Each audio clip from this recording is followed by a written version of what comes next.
tu consegue fazer um stand-up pra falar da profissão de desenvolvedor? Eu preciso estudar mais sobre desenvolvedor, mas é possível. Quanto tempo tu demora? Quanto você vai pagar? 50 mil, tá bom? Um show inteiro de 1 hora? Fechou? Então depois você vai me vender pros mercados. 50 mil? É isso. Rafinha, tive a ideia aqui, mano. Vamos fazer um show com o Renato Albani, fazendo piada de desenvolvedor, de trabalho do desenvolvedor, pra tu convidar desenvolvedores, convidar teus funcionários. Ele tá cobrando 100 mil. Mas vale, mano, vale. A gente arruma uns patrocínios e tal, acho que vale.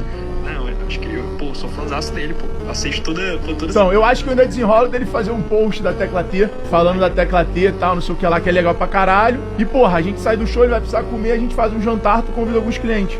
E ele é bom de rolo, ele faz a parcelinha, a parada vai bem. Então tá, eu vou tentar chorar 5 de 20, posso fechar? Pode, vai pra cima. Tá bom, valeu, beijo, até mais. Agora você ganhou 50% de lucro no meu show? Foi. Vagabundo, cara.